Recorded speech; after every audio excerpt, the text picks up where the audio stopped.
Welcome to this episode of Season 6 of The Common Bridge, where policy and current events are discussed in a fiercely nonpartisan manner. The host, Richard Helpe, is a philanthropist, entrepreneur, and political analyst who has reached over 5 million listeners, viewers, and readers around the world. With our surging growth in audience and subscriptions, The Common Bridge continues to expand its reach. The show is available on the Substack website and the Substack app. Simply search for The Common Bridge. You can also find us on YouTube and wherever you get your podcasts.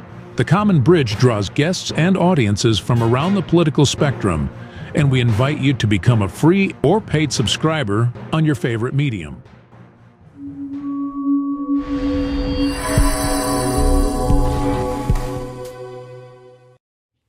Hello, welcome to The Common Bridge. I'm your host, Rich Helpe. It's a very exciting season because even though it's 2025, we're coming up to the midterms, many gubernatorial races, the Senate contests that are coming up, and we're going to be featuring the candidates that are vying for the governorship of the great state of Michigan. Now, Michigan was always a leader in education and in industry and employment, the birthplace of organized labor with the United Auto Workers.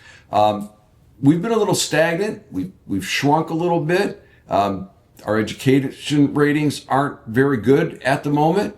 And so this next governorship, I think, is going to have not only implications for Michigan, for the Great Lakes region, for the country, and because of the trading position of this great state of Michigan, potentially internationally. And today we have with us former Michigan Attorney General and announced candidate on the Republican ticket for the governor of the state of Michigan, Mike Cox. Mike, it's good to see you. Great seeing you, Rich.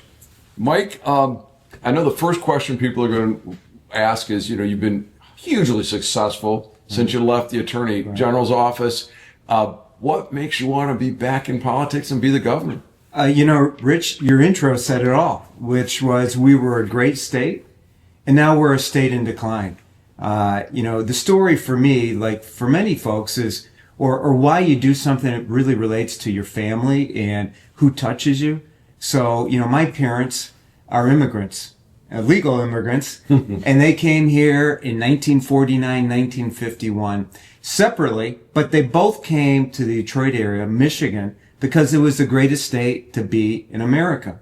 And now, as Bill Parcells, the old Giants Super Bowl winning coach, says, you are what your record says you are. And what's the record for Michigan? Right now, our unemployment rate is again second worst in the country. Only West Virginia exceeds us in the amount of young people leaving our state. And unfortunately, our fourth graders read at a level that is very, very poor. And our fourth graders are as smart as any other kids in the nation. In fact, only 2 states read at a lower level than us, Alaska and New Mexico. And that's not the state my parents came to. I've lived a great life here. I've been very successful. My brothers have. But at the same time, I suffer all the same problems as so many parents in Michigan right now. 3 of my 4 children are living outside this great state. And we have too many great assets to not get up and fight again. What are some of the great assets that we have here in Michigan, and how might we, as a people and you as a governor, use those to make this Wolverine state great again? A number of things. Let's just start with the natural resources, right? One of the world's largest, kind of the new thing with the new needs of AI and other things is rich minerals or potash or other things. We have like the largest deposit of potash in North America, just as an example. But let's talk about the easy ones. We have 10,000 lakes. We have 4 Great Lakes. We're on an international border. I-94, which is a great North American bisector highway between Canada and the U.S., not 75 or anywhere. 94 cuts through our state. We have perhaps the largest concentration of engineering talent, not only engineers, but engineering technicians in North America, perhaps the world, right here.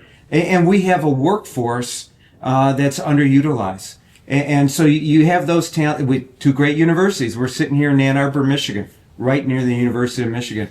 So we have so many assets that have really been laying dormant or been untapped. And I think so much of it is unfortunately we Michiganders don't expect enough. Don't expect enough from our local government, don't expect enough from our state government, and that needs to change. There's a lot of things. What should this next governor, whether it's you or another candidate, upon taking office, what does that next governor need to concentrate on? Well, there's three. When I go around and talk to people in the state, and you probably hear the exact same things. What are our three biggest issues right now? It's the economy, it's education for our children, and as a result of those two things is population loss. Mm-hmm. So population loss, the economy, and education, those are the things that need to be fixed. And if we take care of the economy and education, we have these great natural resources, one of the most beautiful places in North America. The loss of our children and middle-class families will stop, and it will turn around. So when I think about that, two questions come to mind that might be interrelated. Right. Is a child born in the election year next year, 2026, they're going to graduate high school in 2044. Right. And what type of life should they expect? And so what should the priorities of the governor be? And why are you the best choice to be that governor? Well, they should expect the same things you and I got when we grew up. Okay. I know a little bit about you. You grew up in a pretty hard scrabble working class part of Wayne, Michigan. I grew up 10 miles away in Redford. Same kind of places. You know, I grew up, everyone in my neighborhood worked at the Dearborn Rouge Foundry or UAW guy. No one in my neighborhood that I knew of had gone to college until my dad went at age 41 while he was a union carpenter. Oh, is that right? Yes. And so, but what did we had? We had a couple things, Rich. We had a state where someone could get good, solid working jobs where they could support their family. They could afford a home. And they would get a good school, even if they were in a working class neighborhood. And most importantly, they could feel that their children would do better than they did. And that's been lost, that last piece. The idea, you know, that my children, if they stay here in Michigan, can do better than I can. And that's when you have population loss, you know, the economy sinking, educational achievement receding, it hurts that feeling that your kids can do better than you. And that's what's really been lost. You know, I think that's very well said, because I know that when I was going through the public school system, it was the opportunity for those that were college bound. It was the opportunity for those to go into the workforce. And it surely equipped me to go into business and into a burgeoning field. Right.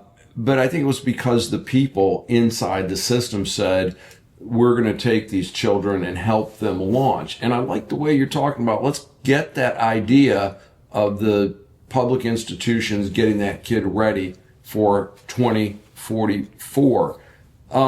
And we have a lot of people leaving. And, you know, our current governor said, well, we need to keep people here in the state. The out-migration, it's multi-layered. It's people, for some reason, go to Chicago, which is a city in decline. We have the out-migration of the retirees going to Florida. And I know you've got something to say about that relative to our taxing. What are some of the things we could do to stem the out-migration and maybe turn it around? Well, let's start with the economy first, and maybe we can go to the education later. So the economy.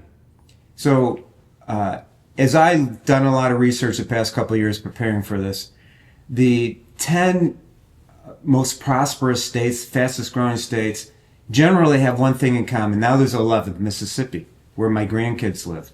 And that is that they don't tax work. Government calls it an income tax. But if you stop and think about it, the income tax is a tax on work. And if we are a society that values work, that should be the last thing we tax.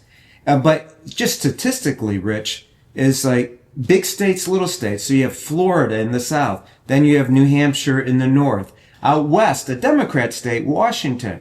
Then you go to Nevada, a smaller state out west. Then you go to Texas, now Tennessee, now Mississippi.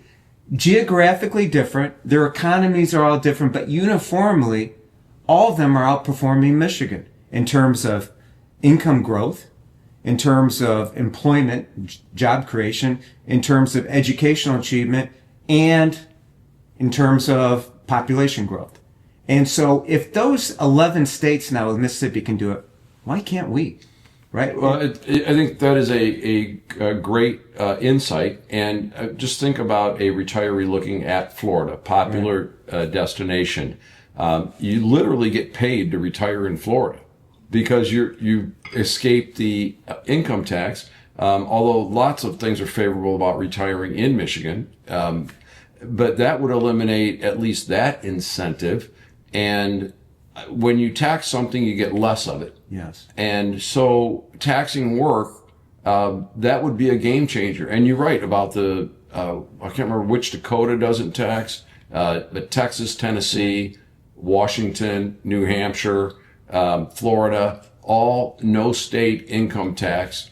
And so people get to reinvest more of what they make. And I've had people tell me, well, the 4.25%, by the way, the income tax has grown in Michigan under the current governor. But they say, 4.5%, what's that?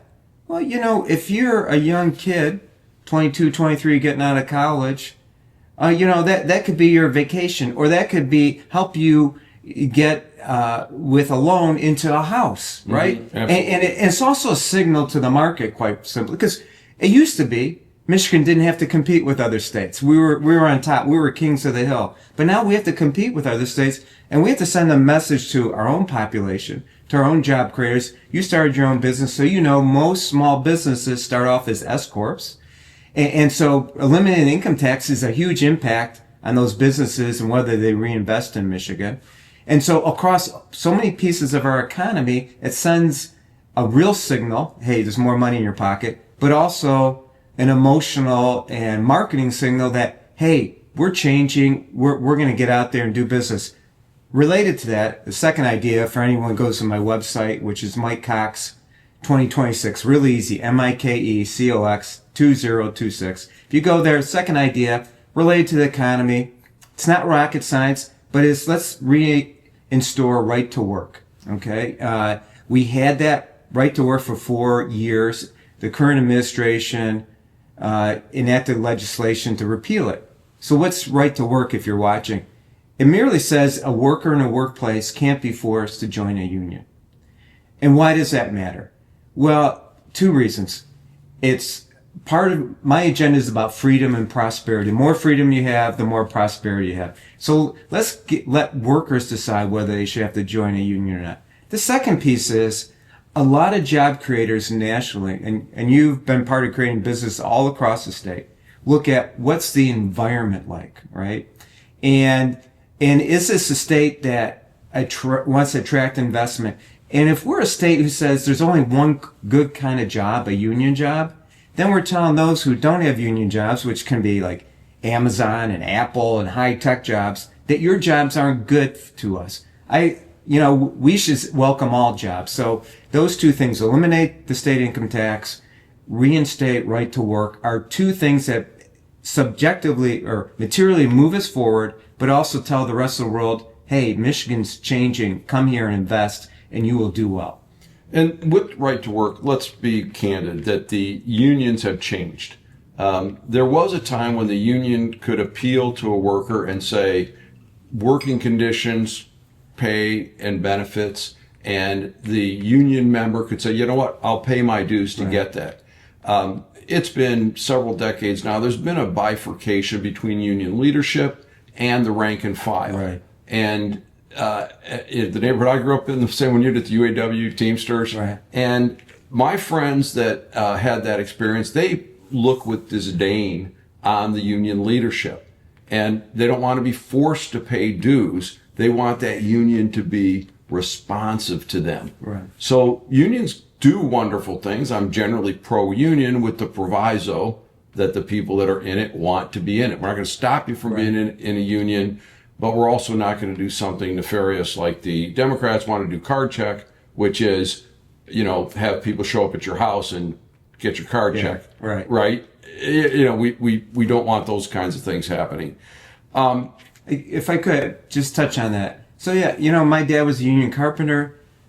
4 uncles and aunts. I had 1 aunt in the UAW. My brother-in-law, it's almost time for the afternoon shift, is going to work at Dearborn Truck to build F-150s, UAW. So it's not about being anti-union, and realistically, it didn't impact unions, but it's about worker freedom and making choices and sending the right signal to the world out there. Right, and the unions, the good ones, will appeal to their rank and file and earn that support. Yeah, and you and I both, we grew up in a day when unions for men and some women who came home at night with dirt on their clothes. Absolutely. They, not wearing collared shirts. Right, indeed. In fact, well, I won't go into why computers were so good, but part of it was I didn't get dirty or have to lift heavy things. Yes. That was a good part of it. Before we leave the state income tax, you've done some work on the numbers, right, and I had an opportunity to read those, that our spending has gone up so much as a state under Governor Whitmer, and that the portion of the state budget that comes from state taxes is about $12 billion, if I right, recall, and that's about what we collect as a income tax or tax on work. It's real doable to take out that income tax. It's not a far-fetched idea at all. It is not. And so the state budget has grown from $65 billion under Governor Whitmer. That's up to $83.5 billion. That's a 43% jump. And there are portions we can't get into here. There's restricted funds, general funds, there's federal funds, state funds, but the state portion has grown $12 billion under Governor Whitmer alone. And my point is, could we do it on day one? No, but we ought to start chopping right away.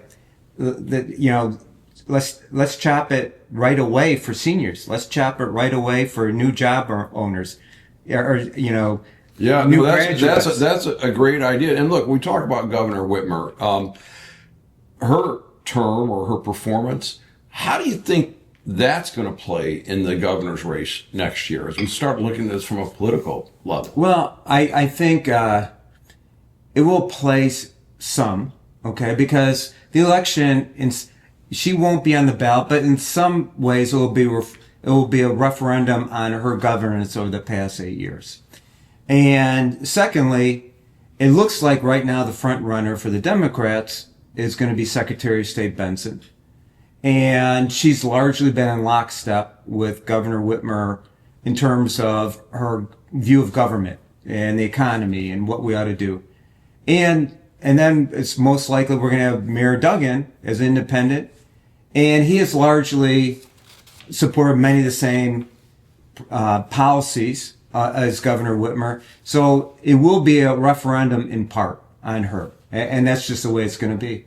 And so her legacy, such as it is going to be on the ballot. Indeed.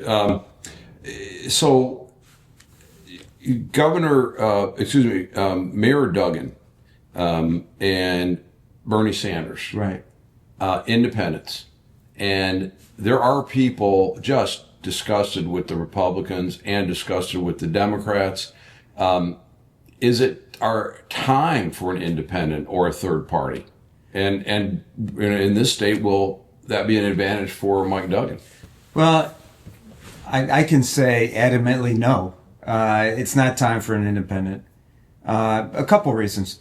I'm a Republican. I believe in the principles of the Republican Party. And what are those? Personal responsibility, a smaller government, empowering people. I think those are the ideals that made America great and will continue to make America great and Michigan great. In terms of Mike Duggan, and I worked for him for 2 years in Wayne County government.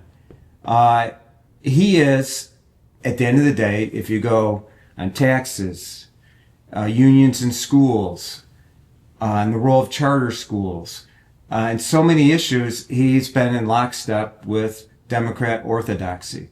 When I'm the nominee, I view it as I'm going to be running against Democrat number 1 and Democrat number 2.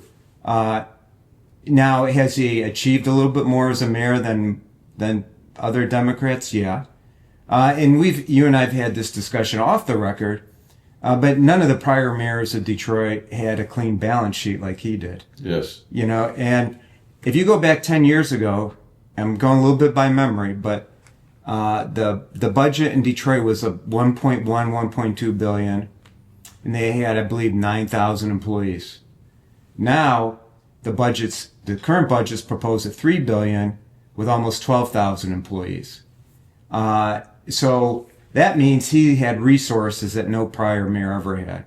And if you were to take those numbers, 12,000 employees for a $3 billion budget, if you put that against a state with 83, that's what, 25 times. So we have a problem of state government is too large. And Mike Duggan's record has been growing government. Me, when I was Attorney General, the head count in our office actually went down 20%.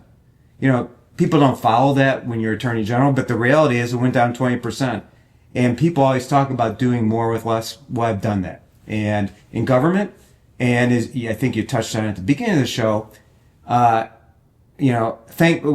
wife says when I lost in 2010 running in the Republican primary, she said, the voters told you to go home and make money. And I'd never been in the private sector before, but I've been a career public servant. I'd spent 13 years in Detroit, Wayne County as a homicide prosecutor, and then as AG.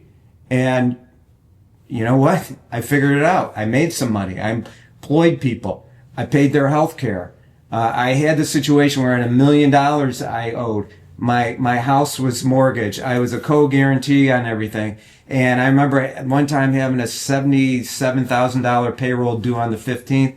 It's the 11th, and my wife and I are looking at the books, and we have $4,000 or $5,000. Now how are we going to make it? So I've been successful in the private sector and the public sector, and I think that will stand me in good stead when I become governor. Probably just won the vote of every entrepreneur, because if you haven't had that terror of the middle of the night that there's a payroll due, yeah, and there's no way to find it, but somehow you do. It's real lived experience. Well, we talk about the independents, we talk about the Democrats, and now in the Republican Party, clearly Donald Trump is now the leader of the Republican Party. Right. He has cleared out the prior establishment. He's brought change in nearly every policy area. And do you think his successes or his policy headwinds or his approval ratings are going to fit into the decision for Michigan's choice for governor? Well, historically, there's always a little bit of sag for the incumbent president in the first midterm because that president isn't on the ballot. I don't see that happening next year, primarily because Michigan voters, every 8 years, they look hard at whether we want to keep the same party in power. And we've had 8 years. Next year, we'll have 8 years of Democratic control. And I think that will be a stronger impulse. Like I said earlier, it will be a referendum on, do we want to continue the policies where we're now second highest in unemployment? Only West Virginia exceeds us in losing population. And our fourth graders, which is kind of like the canary in the coal mine, aren't reading anywhere near what they're reading elsewhere. Rich, I didn't mention this earlier, but I told you my parents came here because this was the best state to be in America. My daughter, when she got out of the Marines after Iraq, she went to Mississippi. And so I have two granddaughters. One is graduating this weekend in Hernando, Mississippi, who get a better education there than the kids in my neighborhood in Livonia, Michigan. Now, who would have thought that? It almost is like in the twilight zone. It really is.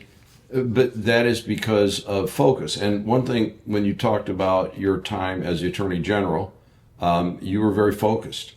I know that parents that were behind on their child support, it was not a good place for them to be when you were in the office of the Attorney General. You went and said that was a problem. We're going to focus on them, get people to support their families. There's some other elections going on. The race for U.S. Senator with Gary Peters' retirement. Any of that noise going to impact the choice for governor? Yes. So when you and I went to vote in last November, at the top of the ticket was the President of the United States, right? Yeah, on your ballot. Well, when Michigan voters go to vote in 2026, there'll be an executive at the top of the ballot, and that will be the governor's race. the Senate race and the federal race will be below. So you will find not only internal money and volunteers, because trying to influence who wins the governorship, but part of the control of the Senate will depend on, do we keep the voters at the top of the ticket to hang around for the Senate races? So both the Democratic Party in the Senate caucus and Democratic Senate caucus or Republican Senate caucus, they're going to invest here for that open seat. And also, Michigan has been, at the eye of the storm the past 3 election cycles. That's not going to change in 2028. And so both the RNC, the National Republican Party, and the DNC, the National Democrat Party, are going to be big in Michigan. It should be an interesting time. And in 2022, the governor race was largely obscured from the public. It was. The debates were not held in the big population centers. They were late in the cycle after early voting had started. And some you had to stream them. Now, as a reporter or a political analyst, I found them. But how would you like to see 2026's race be available to the public? Well, I guess all of the above, all forms of media. And I think people ought to demand that they hear from the candidates until they get sick of them. By that, I mean, there should be a lot of debates, inter-party debates for the primaries, and then for the general election. And part of the reason I say, if you think back to 2016 rather, it really started in 2015. Both parties at the national level for the presidential candidates had very robust debates. And those debates where people heard what the various candidates were standing for made a difference. And Donald Trump would not have been here today. People forget this. Without there, I think 15 Republican Party debates, he would not have been the nominee. It would have been Jeb Bush. And then it would have been Ted Cruz. And then it would have been Marco Rubio. But because people had the opportunity to hear their respective ideas and see their personalities, and it's similarly, I'm trying to reflect on Hillary Clinton, but at various times, like President in 2008, another example, very robust debates on the Democratic side with John Edwards, Hillary Clinton, and later President Obama. Hillary Clinton went in as leader and lost. And different times John Edwards got ahead, and obviously President Obama won it, and there was very robust debate. So I think that's very, very important that we have that over the coming year. Yeah, and it seems like the key to victory is to run against Hillary because there's such a negative negative connotation on that. The incessant ads, yeah. Right? And as a battleground state, we are going to deal with that. Mike, we talked a lot about education, taxation. One of the things that Michigan has going for it is we have affordable housing, more so than any other state. Even in our biggest city, Detroit, we have less of a homeless problem than any city comparably. It's that's even taken into account for climate and such. We're a hard place to live outside much of the year. Yet we have people that can't live in communities where they work. Is there a role for government in terms of housing and housing policy? Well, as you know, for 50 years, the one way that Metro Detroit competed was cheap housing. In fact, you could come here and you could own your own home, own your own castle. So yes, I don't want government in the nuts and bolts of home building. And so part of that means get government out of the nuts and bolts of home building.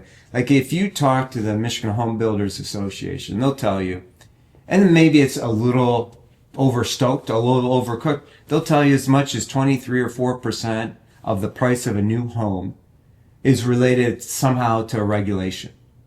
Now we want safe homes, but let's face it, safe homes, good quality homes are largely driven by customers, not by government.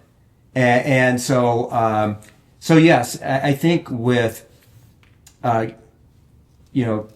stopping the governmental overreach that increases the price of homes. That's one way. There's other ways. If you embrace the idea of the economic ideas I'm talking about, be more money in people's pockets, they'll be able to afford more homes. I think there's just a wide variety of things. A couple other states are doing low-cost housing in a very efficient way that we aren't doing. For instance, our MSHDA, most other states, the housing credits that MSHDA puts out to build lower income housing or more affordable housing is decentralized into local banks. We do it in one state agency. Mm-hmm. And as you can imagine, most times the more you put it out through private actors and create the right rules, there's going to be more availability, which will lead to accessibility and affordability. So hopefully it's not a little too jumbled, but the reality is there is a role, and part of the role is pulling back and decentralizing. Yeah, and the best studies that I read on housing is that the cure for homelessness or unshelteredness is more units. Okay. And there are places like here in Ann Arbor, they want to build affordable housing. I did go to one of the hearings, and they said, well, you want your police officers and your first responders and such teachers living in the community. I think that's good. Yeah. And I asked the question, I said, well, if you had a police officer married to a school teacher, and the officer becomes lieutenant, and the teacher becomes principal, now they're making more money, do they have to move? And they didn't have an answer for that. Yeah. So it's pretty tricky. Mike, in the area of affordability, healthcare and health insurance, right. And as we sit here today, the final contours of the Medicaid bill is coming through. What are your thoughts relative to healthcare policy, supporting our providers and getting insurance out to people? Well, I don't know if you remember, Rich, when I was Attorney General, because at that time the Attorney General over-regulated Blue Cross, I had a number of fights with Blue Cross on affordability, especially for individuals who weren't part of group company plans. And this was before Obamacare. In fact, I had advertisements with, and then subsequently, then I worked at times with Blue Cross where we set up a state drug cost website.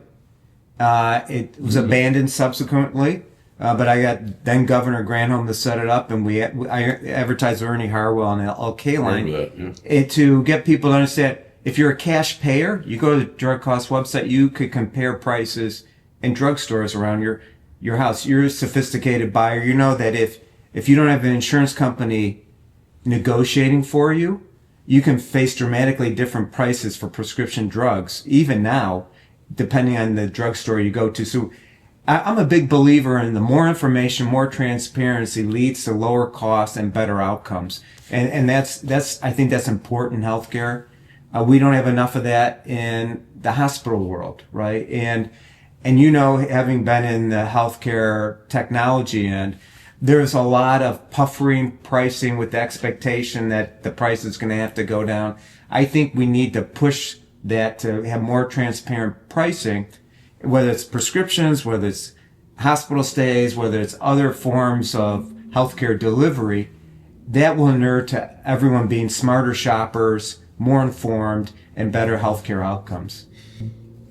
In some areas that are sensitive, and with your background as an attorney and a very successful attorney, right, and some of the work that you did on behalf of plaintiffs around the University of Michigan, we have the DEI phase, and yet we can point to affirmative action did a pretty fair job at giving opportunity.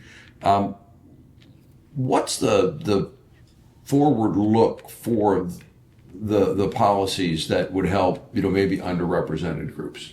Well, I think it's providing quality education and availability of jobs. So DEI started in earnest between 1965 and 1970. So if you think about that, Rich, that's almost 55 years, almost 60 years ago. And I remember when I came out of the Marine Corps in 1983. The Marine Corps didn't have DEI, it was all merit-based. And we had a lot of races, but a homogenized unitary group, all going the same way. I got to U of M, and there was DEI, and there was divisiveness. Now, moving forward in my professional life, I worked in Wayne County where the quota system was alive and well, where a person wasn't judged always on their individual talents, but on which box they fit in, under a number of my bosses. And I think, whatever one thought of DEI in 1970, 1980, 1990, it's really outlived its usefulness when it becomes a quota system, right? I think really we have to, if we offer better educational outcomes and more jobs, society will work it out. And I support the president on DEI. I don't know if you remember, I was one of the only statewide Republican who supported banning affirmative action. And I worked with Jennifer Gratz to get a constitutional amendment added. Now the current AG has a chief DEI officer. To me, that's divisive, because you're never going to get equity. You and I are never going to be able to run as fast as each other. We're never going to be as smart as each other. You're always going to win those things, or as attractive. Equity, equity means guaranteed outcomes. You can never have that. I think it's much more important. Like, for instance, say Detroit, 48% of the kids go to charter schools. Another 10% go to schools of choice. The public schools get slightly over 40%.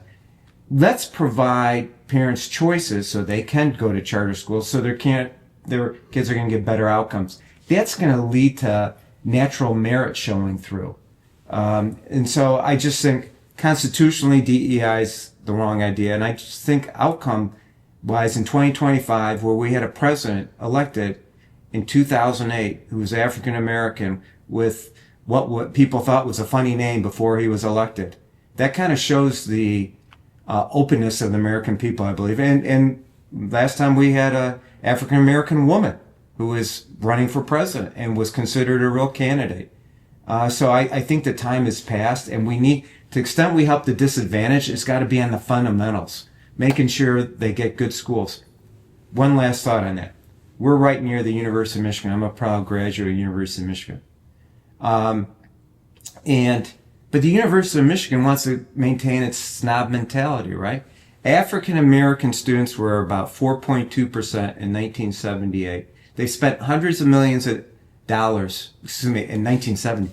They spent hundreds of millions of dollars in the subsequent 50 years, and now in any given year it's at 5%. If they really want to... Is that 5% or 55%? 5%. Oh. So it's moved from 4.2 to 5% in 50 years and hundreds of millions of dollars. So what have those programs done? Not much. Now, if Michigan said to every school, public high school in Michigan, we'll take the top 10% of your graduates, that would provide for more than 5% African Americans if we consider all the, DPS, other schools. But it also offer, people forget, like you go mostly up north, there's really disadvantaged white populations there. And it will give those folks a chance as well. And that will lead to true diversity. So the bottom line is, I think DEI is morally bankrupt and practically worthless. Yeah, and when they're being educated, physics is physics. Right. Math is math, chemistry is chemistry, and if we teaching those, basic building blocks, it doesn't matter. And see, was in the computer industry, and one of the things I liked about the computers is it did the same thing for every person. It didn't care how old you were. It didn't care what your ethnicity was. It didn't care what your sex was. It just did the same thing. It was the most equal thing ever. And there were talented people of literally every description because they just happened to bring that talent. And as Alexander Solzhenitsyn said, that we can, if we're going to be free, we're not all going to be equal. And if we're all equal, we're not free. Right. And that's really the stark contrast that we need to look at. Mike, is there any other policy areas that we didn't cover, or any other topics that we didn't discuss that we should have? Well, I think that when you talk about this race, it's really about leadership and execution. So one thing I tell people on the Republican side is, I've won twice statewide already. And I won during down years for Republicans. And when I got there, I got things done. And because at the end of the day, when you're picking a governor, you have to look at his or her ideas and whether they will provide the leadership necessary to build the team to execute on those ideas. And so I think it's really leadership. From the time I was a 19-year-old squad leader in the Marine Corps to the time I led the homicide unit in Detroit under a Democrat, so I could work with and for Democrats, to the time I was AG, and then later on the U of M, on the U of M cases, 1,078 men and women were granted justice they grabbed justice from the University of Michigan. I was the leader of that 63 lawyers, 1,078 clients. There were 3 of us court appointed. We brought it home by building coalition, the team to execute. And that's what leadership does. And I think that's going to matter in 2026, and it should. Any closing thoughts for the voters in Michigan? Raise your expectations. Dare to dream and demand that your leaders respect your dream and deliver it. My parents came here because this was the dream. It may be a little tarnished, but it's still there. The assets are still there, and we can deliver that together. We've been talking today with former Michigan Attorney General, 2-time winner of statewide office, Mike Cox, very successful in private practice as an attorney, built a great firm, and now candidate for governor for the state of Michigan. And with our guest, Mike Cox, this is your host, Rich Helpy, signing off on The Common Bridge. Thanks for joining us on The Common Bridge. Subscribe to The Common Bridge on Substack.com or use their Substack app, where you can find more interviews, columns, videos, and nonpartisan discussions of the day. Just search for The Common Bridge. You can also find The Common Bridge on Mission Control Radio on your Radio Garden app.